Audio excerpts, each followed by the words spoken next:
The cold metal of the handcuffs bit into my wrists as Detective Morrison led me through my own office, past shocked employees, and toward the elevator. My sister Victoria stood by the reception desk, a look of righteous satisfaction on her face. "I told you I'd make you pay, Diana," she called after me.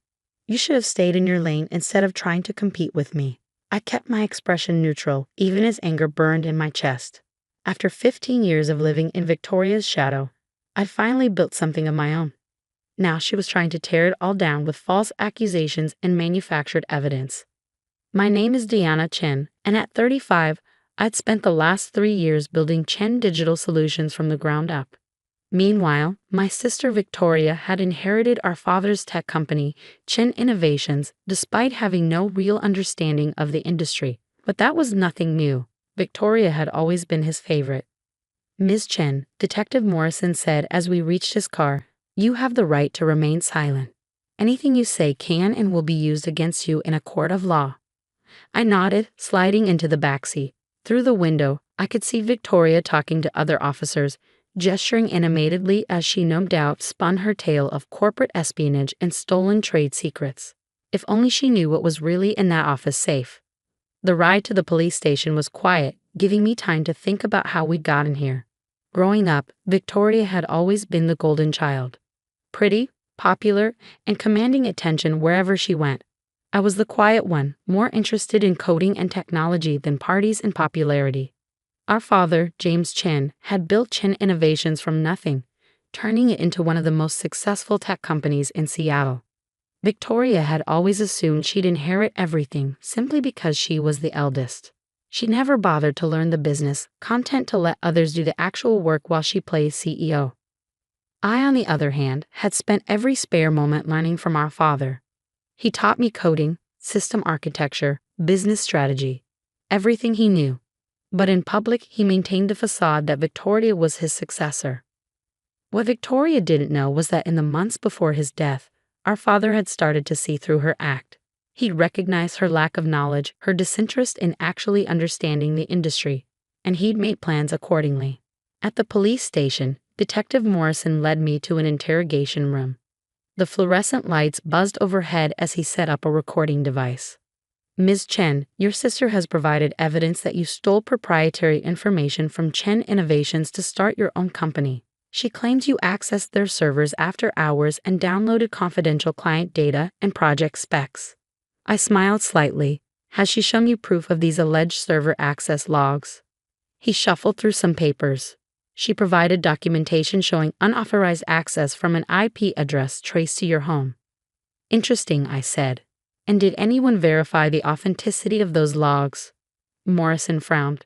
"Our tech team is analyzing them now." "You should also analyze the dates," I suggested. "You'll find that the alleged unauthorized access occurred during a period when I was still legally an employee of Chen Innovations, with full system access rights." He made a note, his frown deepening. "Ms. Chen also claims you stole their client list to poach customers." "Detective," I said, leaning forward, "have you looked into when these clients started working with my company? You'll find that every single one approached us independently after becoming dissatisfied with Chen Innovations' declining service quality under Victoria's leadership." "You seem very calm for someone facing serious charges," he observed. "That's because I have nothing to hide," I replied. "Everything Victoria has accused me of is false, and I can prove it. But first, I need you to check my office safe." He raised an eyebrow. "Your safe?" "Yes. The combination is 47 to 2391. Inside, you'll find documents that will interest you greatly." Morrison studied me for a moment before nodding to another officer. "Johnson, get a team to Ms. Chen's office. Check the safe." As they left, I settled back in my chair. Victoria thought she had won, that she finally put me in my place. She had no idea that our father had left me more than just business lessons. The next few hours passed slowly. I answered questions, provided alibis, and waited patiently for the officers to return from my office. Finally, Detective Morrison walked back in, holding a thick manila envelope. "Ms. Chen," he said, his tone markedly different, "would you like to explain what these documents are?" I smiled. "Those, detective, are the real reason Victoria is trying to have me arrested." The first set proves that every client who left Chen Innovations did so because of documented service failures under Victoria's management. The second set shows that our father had concerns about Victoria's ability to run the company. And this, he held up a sealed envelope with my father's handwriting on it. That, I said quietly, is a letter our father wrote 3 days before he died. He knew Victoria wasn't ready to run Chen Innovations. He also knew she would never accept that reality. Morrison opened the envelope carefully, reading through the contents. His eyebrows rose progressively higher. According to this, your father left controlling interest in Chen Innovations to you, not Victoria. I nodded. She forged documents after his death to make it appear that she'd inherited everything. The original will is in there too, along with proof of the forgery. The detective sat down heavily. Why didn't you come forward with this before? Because I wanted to build something of my own first, I explained. I knew that if I challenged Victoria immediately, she would claim I was just jealous. So I started Chen Digital Solutions, proved I could succeed without our father's company. The truth about the inheritance was my insurance policy. And now? Now, I said, Victoria has forced my hand. She thought she could destroy me by having me arrested. Instead, she's given me the perfect opportunity to reveal everything. Morrison gathered the documents carefully. We'll need to investigate these claims thoroughly. In the meantime, you're free to go. We'll be in touch. As I walked out of the police station, my phone buzzed with messages from my employees, clients, and lawyers. But the one that caught my eye was from my old assistant at Chen Innovations. Victoria's having a meltdown. Someone told her about the safe. I smiled, climbing into a taxi. The game wasn't over yet, but for the first time since our father died, I held all the cards. Victoria had always underestimated me, dismissed me as the quiet, boring sister who didn't deserve attention. She was about to learn just how wrong she'd been. The morning after my release, I walked into Chen Digital Solutions to find my employees gathered in the lobby, applauding. Their loyalty meant everything. They'd stood by me even when Victoria tried to paint me as a criminal. Back to work, everyone, I said with a smile. We have clients counting on us. My office was exactly as I'd left it, though the safe stood open, its contents now in police possession. My assistant Alex appeared in the doorway, tablet in hand. The press is calling nonstop, he said, and Victoria's lawyer tried to serve us with a cease and desist order. I sat down at my desk, powering up my computer. On what grounds? They're still claiming intellectual property theft. But there's something else. Chen Innovations stock dropped 15% this morning. Rumors about the inheritance dispute are spreading. Perfect. Victoria's attempt to destroy me was backfiring spectacularly, and I was just getting started. My phone buzzed. Detective Morrison. Ms. Chen, we verified the documents from your safe. The will forgery is clear, and we have enough evidence to pursue criminal charges against your sister. Thank you, Detective, I replied, but let's hold off on that for now. I have a different approach in mind. After hanging up, I opened my email to find a message from Chen Innovations' board of directors requesting an urgent meeting. Another from their largest client expressing concerns about the company's stability. And finally, one from Victoria herself. Whatever you think you're doing, stop it now. You have no idea what you're messing with. I was composing my response when my office door burst open. Victoria stormed in, her designer heels clicking against the floor, face flushed with anger. You vindictive little snake, she hissed. Do you have any idea what you've done? I leaned back in my chair, studying her. The perfectly polished facade was cracking, her hands shook slightly, and her expensive blazer was buttoned wrong. I could ask you the same thing, I replied calmly. Having me arrested? Really, Victoria? You stole from me, she shouted. Everything Dad built was supposed to be mine. Was it? Or is that just what you convinced yourself? I stood up, meeting her gaze. Dad left you the company because you manipulated the will, not because you deserved it. She laughed bitterly. Deserved it? I was his firstborn. His heir. You were just the weird little tech geek he felt sorry for. Is that what you think? I opened my drawer and pulled out a USB drive. Want to know what Dad really thought? Victoria's eyes fixed on the drive. What is that? Security footage from Dad's office the day before he died. When he threatened to expose his affair with his secretary if he didn't change the will in your favor. The color drained from her face. You're lying. Should we watch it together? See how you told him you'd destroy his reputation unless he signed everything over to you. She took a step back, her confidence crumbling. How did you? I was there, I said quietly, in the server room next door, doing maintenance. I heard everything, and I made sure to save the footage. Victoria sank into a chair, her legs seemingly unable to hold her. What do you want? Initially? Nothing. I was content building my own company, letting you play CEO until you inevitably ran things into the ground. But then you tried to have me arrested. I had to, she burst out. You were becoming too successful. Clients were leaving us for you. The board was asking questions about my leadership. I walked around the desk, perching on its edge, and now they're going to ask even more questions. About the will, about your qualifications, about everything. You'll destroy the company, she whispered. No, Victoria, you've been destroying it for years. I'm going to save it. Just then, Alex appeared in the doorway. Ms. Chen, the board of directors is here. Victoria's head snapped up. What? They're not supposed to be here until tomorrow. They're not here for you, I said, standing. They're here for me. The next hour was exactly what our father would have called a corporate bloodbath. The board members sat stone-faced as I presented evidence of Victoria's forgery, mismanagement, and declining client satisfaction rates. When I played a small clip from the security footage, Victoria slumped in her chair, defeated. Ms. Chen, the board chairman said, addressing me, not Victoria, given these revelations and the original terms of your father's will, we believe immediate leadership changes are necessary. Victoria shot to her feet. You can't do this.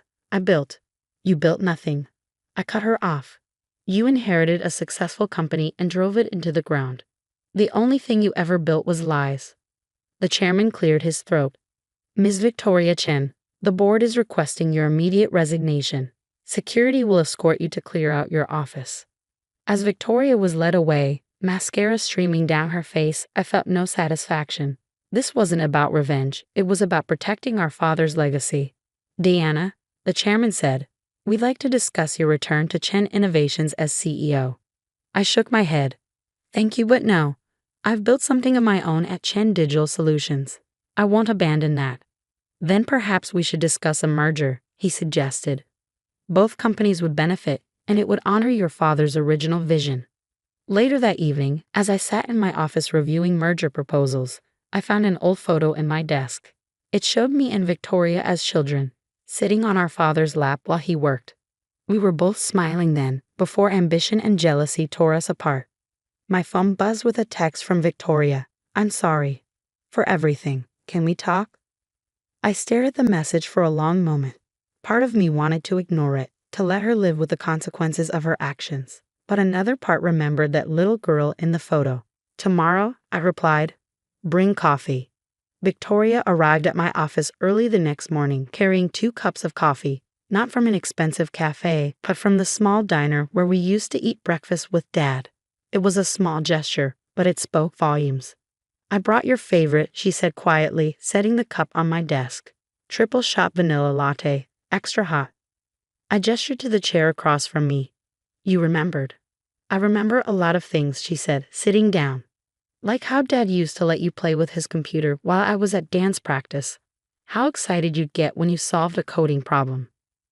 The coffee's aroma filled the room, bringing back memories of Sunday mornings and family meetings, before everything went wrong.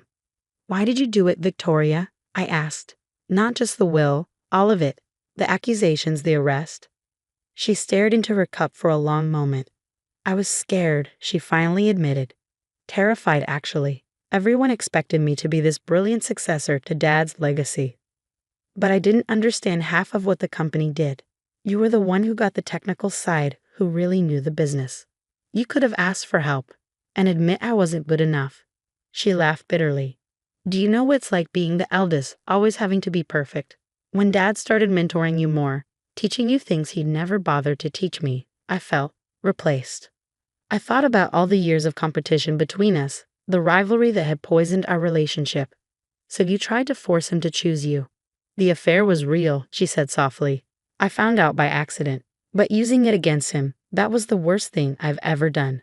He died thinking I was a monster. Tears slid down her cheeks, and for the first time in years, I saw my sister instead of my rival. He loved you, Victoria, despite everything. Did he? She wiped her eyes. The last thing he said to me was that he was disappointed. Not angry, just disappointed. That was worse. I pulled out the USB drive that had caused her downfall. Want to know something? There's no security footage on this. It's empty. I just needed you to think I had proof. She stared at me, then started laughing through her tears. You played me. The quiet little sister outmaneuvered me completely. I learned from the best, I said, allowing myself a small smile. You were always better at strategy than me. Victoria sobered. What happens now? With the companies? The merger is happening, I said. Chen Innovations and Chen Digital Solutions will become Chen Technologies. But I'm not running it alone. She frowned. What do you mean? The board suggested a co-CEO structure. You handle the business strategy and client relations, the things you're actually good at. I handle the technical side and operations. You trust me, after everything? I took a sip of my coffee, considering. Trust needs to be earned. But family? That's different. Dad built this company believing in the power of family. Maybe it's time we honored that. I don't deserve a second chance, she said quietly. Probably not, I agreed. But you're getting one anyway. Don't waste it. The next few months were challenging. Merging two companies was complex enough without adding family dynamics to the mix. But slowly, we found our rhythm. Victoria's talent for networking and client relationships complemented my technical expertise. Together, we were stronger than either of us had been alone. 1 year after the merger, we stood together at the opening of our new headquarters. The building's lobby featured a wall of photos chronicling our company's history. In the center was a picture of our father, flanked by childhood photos of Victoria and me. He'd be proud, Victoria said, studying the display. Not just of the company, but of us. For finally figuring it out. I squeezed her hand. Better late than never. That evening we had dinner at the old diner, sitting in the same booth where we used to eat with Dad. Victoria pulled out an envelope and slid it across the table. What's this? I asked. Open it. Inside was a legal document. She had officially changed her shares in the company to joint ownership between us. Equal partners, just as Dad had originally intended. Victoria. It's time, she said simply. No more games, no more power plays. Just sisters, building something together. As we left the diner, I thought about how far we'd come. The arrest, the safe, the inheritance dispute. It all seemed distant now, like a cautionary tale we'd finally learned from. My phone buzzed with a message from Alex. Emergency at the office. Server crash. Victoria peered over my shoulder and grinned. Race you there.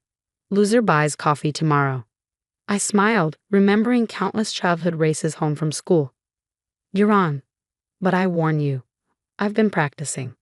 As we rushed to our cars, laughing like kids again, I realized that sometimes the best revenge isn't winning. It's finding a way to stop keeping score.